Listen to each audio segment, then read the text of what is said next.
ఈరోజు మన ముందు హెచ్ అక్షరంతో మొదలయ్యే 20 ఇంగ్లీష్ పదాల జాబితా. పైకి చూస్తే ఏముంది, ఇదొక సాధారణ పదజాలం నేర్చుకునే పేపర్లాగే కనిపిస్తుంది. అవును. కాని మన పని ఇక్కడ కేవలం ఆ పదాలు నేర్చుకోవటం కాదు. మనం డిటెక్టివ్లలా ఆలోచించాలి. అసలు 20 పదాలను ఎందుకు ఎంచుకున్నారు అంటే ఈ పదాల ఎంపిక వెనుక ఉన్న తర్కమేంటి? ఈ జాబితా దీని తయారుచేసిన వాళ్ల ప్రపంచ దృష్టికోణం గురించి ఏమైనా చెబుతుందా? అదే ఈరోజు మనం చెయ్యబోయే పరిశోధన. ఇది చాలా ఆసక్తికరమైన పద్ధతి. అంటే ఒక సాధారణ జాబితాను ఒక మానసిక లేదా సామాజిక ఆధారంగా చూడటమన్నమాట. కేవలం పదాలను కాకుండా వాటి మధ్య ఉన్న సంబంధాన్ని, అవి కలిసి ఏ కథను చెబుతున్నాయో అర్థం చేసుకోవడానికి ప్రయత్నించటం. ఈ జాబితాను చూస్తుంటే నాకు వెంటనే ఒక విషయం స్పష్టమవుతోంది. ఏంటది? ఇది మొత్తం మానవ ప్రవర్తన, నైతిక విలువల చుట్టూ అల్లబడింది అనిపించింది. అయితే సరే, అక్కడ్నుంచి మొదలు పెడదాం. ఈ జాబితాలో వ్యక్తిగత గుణగణాలను అంటే ఒక వ్యక్తి యొక్క నైతిక స్వభావాన్ని వర్ణించే పదాలు కొన్ని ఉన్నాయి. ఒకవైపు హంబుల్ అంటే వినయం, హ్యూమెన్ మానవత్వం వంటి మంచి పదాలున్నాయి. సానుకూల పదాలు. అవును. మరోవైపు హైపోక్రసీ అంటే కపటత్వం, హొస్టైల్ అంటే విరోధమైన ఇలాంటి ప్రతికూల పదాలు కూడా ఉన్నాయి. ఈ జంటలు మనలోని ద్వంద్వ స్వభావాన్ని సూచిస్తున్నట్లు లేవు? ఖచ్చితంగా. ఇది నైతికతకు ఉన్న రెండు ముఖాలను చూపిస్తుంది. హంబుల్ అంటే విజయం సాధించినా గర్వం లేకుండా ఉండటం. హ్యూమెన్ అంటే ఇతరుల పట్ల, ముఖ్యంగా బలహీనుల పట్ల కరుణ, దయ చూపించడం. ఇవి ఒక ఆదర్శవంతమైన వ్యక్తిత్వానికి పునాదులు. అవును. ఇక మరోవైపు హైపోక్రసీ ఉంది. అంటే చెప్పే నీతులకు, చేసే పనులకు అస్సలు పొంతన లేకపోవడం. ఇది నైతిక పతనాన్ని సూచిస్తుంది. ఇక హొస్టైల్ అనేది కేవలం కోపం కాదు, అది ఒక చురుకైన శత్రుత్వమన్నమాట. ఈ పదాలన్నీ ఒక వ్యక్తి యొక్క అంతర్గత నైతిక దిక్సూచి ఎలా పనిచేస్తుందో వర్ణిస్తాయి. అంటే మనసులో మనం హంబుల్గా, హ్యూమెన్గా ఉండాలనుకుంటాం. అవును. కాని కొన్నిసార్లు మన ప్రవర్తనలో హైపోక్రసీ లేదా హొస్టిలిటీ బయటపడతాయి. ఈ జాబితా ఈ అంతర్గత సంఘర్షణను పట్టి చూపుతున్నట్టుంది. ఉదాహరణకు, అతను అంత విజయం సాధించినా వినయంగానే ఉన్నాడు అనే వాక్యం, నాయకుడి కపటత్వాన్ని ప్రజలు విమర్శించారు అనే వాక్యానికి పూర్తి వ్యతిరేకం. నిజమే. ఇది ఒక వ్యక్తి యొక్క అంతర్గత ప్రపంచం. కాని ఈ అంతర్గత స్వభావం బయట ప్రపంచంలో చర్యల రూపంలో ఎలా వ్యక్తమవుతుంది? అక్కడ ఈ జాబితాలోని రెండవ సమూహం మనకు కనపడుతుంది. మన నిర్ణయాలు, చర్యల గురించి మాట్లాడే పదాలు. మీరు హేస్టీ అంటే తొందరపాటు మరియు హ్యాప్హాజర్డ్ ప్రణాళిక లేని వాటి గురించి మాట్లాడుతున్నారని అనుకుంటున్నాను. అవును. ఈ రెండూ సరిగ్గా ఆలోచించకుండా చేసే పనులను సూచిస్తాయి కదా. పరీక్షలలో తొందరపాటు నిర్ణయాలు తీసుకోవద్దు అనేది ఒక హెచ్చరిక లాంటది. అవును. కాని ఆ రెండింటి మధ్య ఒక ముఖ్యమైన తేడా ఉంది. హేస్టీ అనేది సమయాభావం వల్ల లేదా ఆతృత వల్ల వేగంగా నిర్ణయం తీసుకోవడం. ఇది వేగానికి సంబంధించిన సమస్య. ఓ సరే. ఒకటి తప్పు చేయవచ్చు, ఇంకొకరు అసలు ప్లాన్ లేనందువల్ల గందరగోళం సృష్టించవచ్చు. రెండింటి ఫలితం ప్రతికూలమే అయినా కారణాలు వేరు. ఈ ఆలోచన లేని చర్యల వల్ల సహజంగానే అడ్డంకులు ఏర్పడతాయి. ఇక్కడే హిండర్ అంటే ఆటంకపరచడం మరియు హిండ్రన్స్ ఆటంకం అనే పదాలు వస్తాయి. ఇవి రెండూ ఒకేలా అనిపిస్తాయి, కాని మీరు చెప్పినట్లు వాటి మధ్య తేడా ఉంటుంది. అంటే ఒక హ్యాప్హాజర్డ్ ప్రణాళిక మన పురోగతికి ఒక పెద్ద హిండ్రన్స్ అవుతుంది. ఆ ప్రణాళికలోని లోపాలు మన పనిని నిరంతరం హిండర్ చేస్తాయి. ఇది సరైన అవగాహనేనా? అద్భుతంగా చెప్పారు. ఒకదాన్ని మరొకదాంతో కలిపి చాలా బాగా వివరించారు. హిండ్రెన్స్ అనేది ఆటంకం అనే నామవాచకం, అంటే ద వాల్. హిండర్ అనేది ఆటంకపరిచే చర్య అనే క్రియ, the act of building the wall. ఈ ప్రణాళిక లేని చర్యలు కేవలం మనకే కాదు, ఇతరులపైన ప్రభావం చూపుతాయి. ఇక్కడే ఈ కథనం మరింత తీవ్రంగా మారుతుంది. మీరు హారస్ వేధించడం మరియు హ్యూమిలియేట్ అవమానించడం వంటి పదాల గురించి ప్రస్తావిస్తున్నారు. కరెక్ట్. మన చర్యలు ఇతరులను ఎలా దెబ్బతీస్తాయో ఇవి చూపిస్తాయి. పని ప్రదేశంలో ఉద్యోగులను వేధించకూడదు లేదా ఏ విద్యార్థిని బహిరంగంగా అవమానించకూడదు అని. ఈ పదాలు చాలా శక్తివంతమైనవి. అవును. హరాస్ అంటే పదే పదే ఉద్దేశపూర్వకంగా ఒకరిని ఇబ్బంది పెట్టడం. ఇదొక నిరంతర దాడి. హ్యూమిలియేట్ అంటే ఒకరి ఆత్మాభిమానాన్ని, గౌరవాన్ని అందరి ముందు దెబ్బతీయడం. ఇదొక తీవ్రమైన మానసిక గాయం. గమనించండి, మనం అంతర్గత నైతికత నుండి, అంటే హంబుల్ వర్సెస్ హైపోక్రసీ, అక్కడి నుండి ఆలోచనలేని చర్యలు, హ్యాప్హాజర్డ్ మీదుగా ఇప్పుడు ఇతరులకు ప్రత్యక్షంగా హాని కలిగించే చర్యల వరకు వచ్చాం. హరాస్, హ్యూమిలియేట్, ఒకదానికొకటి ఎలా దారితీస్తుందో చూడండి. ఇది ఒక గొలుసుకట్టు చర్యలా ఉంది. ఒక వ్యక్తిలోని ప్రతికూల గుణం అతని చర్యలను, ఆ చర్యలు సమాజంపై చూపే ప్రభావాన్ని నిర్దేశిస్తాయి. మరి ఈ కథనంలో అడుతకట్టమేమిటి? మనం చర్యలు, వాటి ప్రభావం చూశాం. మరి మనం సమాచారాన్ని, సత్యాన్ని ఎలా గ్రహిస్తాం? అక్కడికే ఈ జాబితా మనల్ని తీసుకెళ్తున్నట్లుంది. ఖచ్చితంగా. ఇప్పుడు మనం సత్యం, భ్రమ మరియు సంభావ్యత అనే ప్రపంచంలోకి ప్రవేశిస్తున్నాం. ఇక్కడ మనకు హోక్స్ అంటే మోసపూరిత కథ, హైపర్బోలీ అతిశయోక్తి మరియు హైపోథెటికల్ ఊహాజనిత అనే 3 ఆసక్తికరమైన పదాలు కనిపిస్తాయి.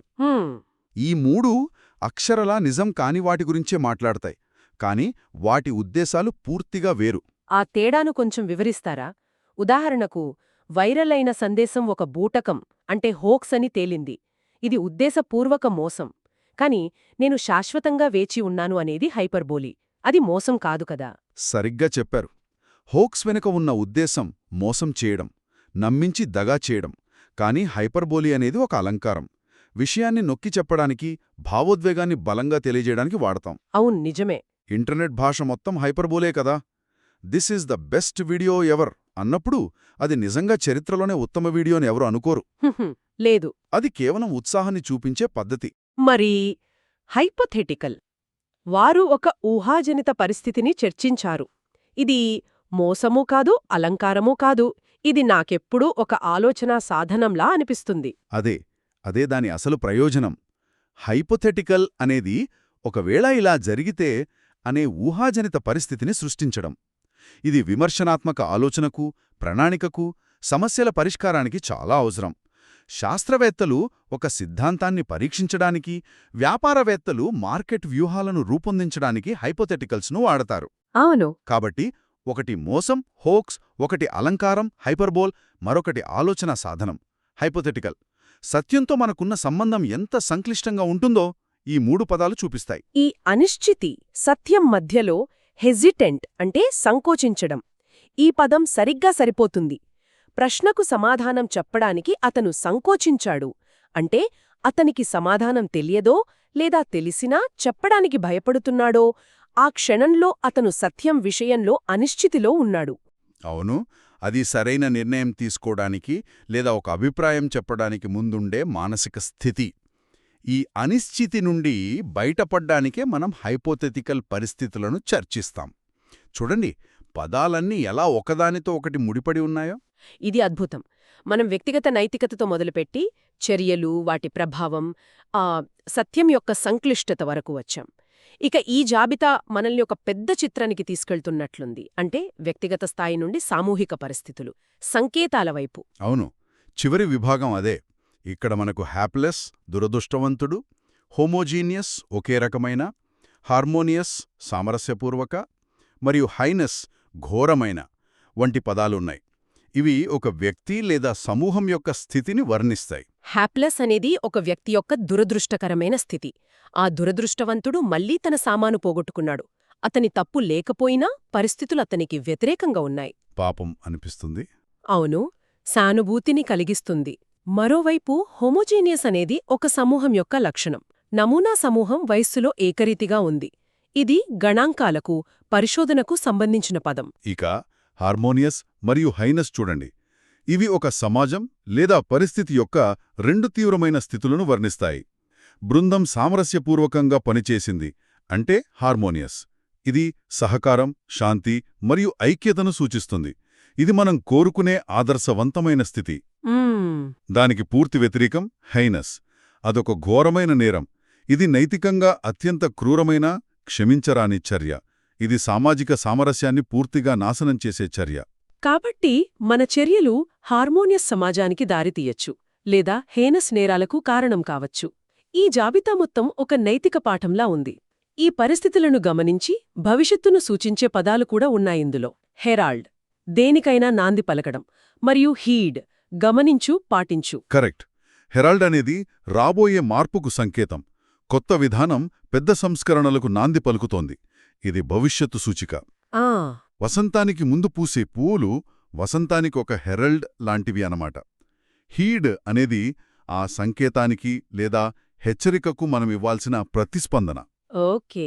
విద్యార్థులు ఇన్విజిలేటర్ సూచనలను తప్పక పాటించాలి అంటే హెచ్చరికలను గమనించి వాటిని పాటించడం. అంటే మార్పు యొక్క సంకేతాలను హెరల్డ్ మనం సరిగ్గా గమనించి హీడ్ సరైన చర్యలు తీసుకుంటే మనం హార్మోనియస్ పరిస్థితిని సృష్టించవచ్చు. అవును. వాటి నిర్లక్ష్యం చేస్తే అది హైనస్ పరిణామాలకు దారితీయవచ్చు. వావ్!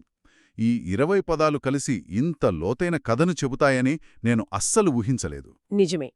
మొదట ఒక సాధారణ జాబితాలా కనిపించినా లోతుగా పరిశీలిస్తే ఇది మానవ స్వభావాన్ని, నైతిక బాధ్యతలను మరియు సామాజిక పరిణామాలను అర్థం చేసుకోవడానికి ఒక చిన్న నమూనాలా పనిచేస్తుంది. ఒక వ్యక్తి చర్యలు హేస్టీగా ఉన్నాయా, వారి మాటల్లో హైపోక్రసీ ఉందా, వారి వల్ల పరిస్థితి హార్మోనియస్గా మారుతోందా లేక హాస్టైల్గానా, ఈ పదాలు మన చుట్టూ ఉన్న ప్రపంచాన్ని విశ్లేషించడానికి ఒక ఫ్రేమ్వర్క్ను అందిస్తాయి. ఈ విశ్లేషణ నిజంగానే ఈ పదాలకు ఒక కొత్త అర్థాన్నిచ్చింది. ఇది కేవలం పదజాలం కాదు, ఇది జీవితం గురించి ఒక చిన్న పాఠం. అయితే ఒక్క నిమిషం, ఒక ఆలోచన వస్తుంది. మనం చూసిన ఈ హెచ్ జాబితా సామాజిక సంబంధాలు, నైతికతపై ఎక్కువగా దృష్టి పెట్టింది కదా? అవును. హెరాస్, హ్యూమిలియేట్, హ్యూమేన్, హైపోక్రసీ ఇవన్నీ అవే. ఒకవేళ ఎవరైనా సమాజాన్ని వర్ణించడానికి ఎస్ అక్షరంతో మొదలయ్యే 20 పదాలను ఎంచుకోవలసొస్తే ఆసక్తికరంగా ఉంది. బహుశా ఆ జాబితాలో synergy, system, structure, solitude, society, struggle వంటి పదాలుండొచ్చు. ఆ ఎంపిక ప్రపంచాన్ని వారు ఒక వ్యవస్థగా చూస్తున్నారని సూచిస్తోంది. నిజమే. మరి ఒక కళాకారుడెంచుకునే జాబితా ఎలా ఉంటుంది? ఒక శాస్త్రవేత్త జాబితా ఎలా ఉంటుంది? బహుశా ఒక వ్యక్తి ఏ పదాలను ముఖ్యమని భావిస్తాడో అనేదే వారి ప్రపంచ దృష్టికోణాన్ని మనకు చూపిస్తుందేమో. ఏమంటారు?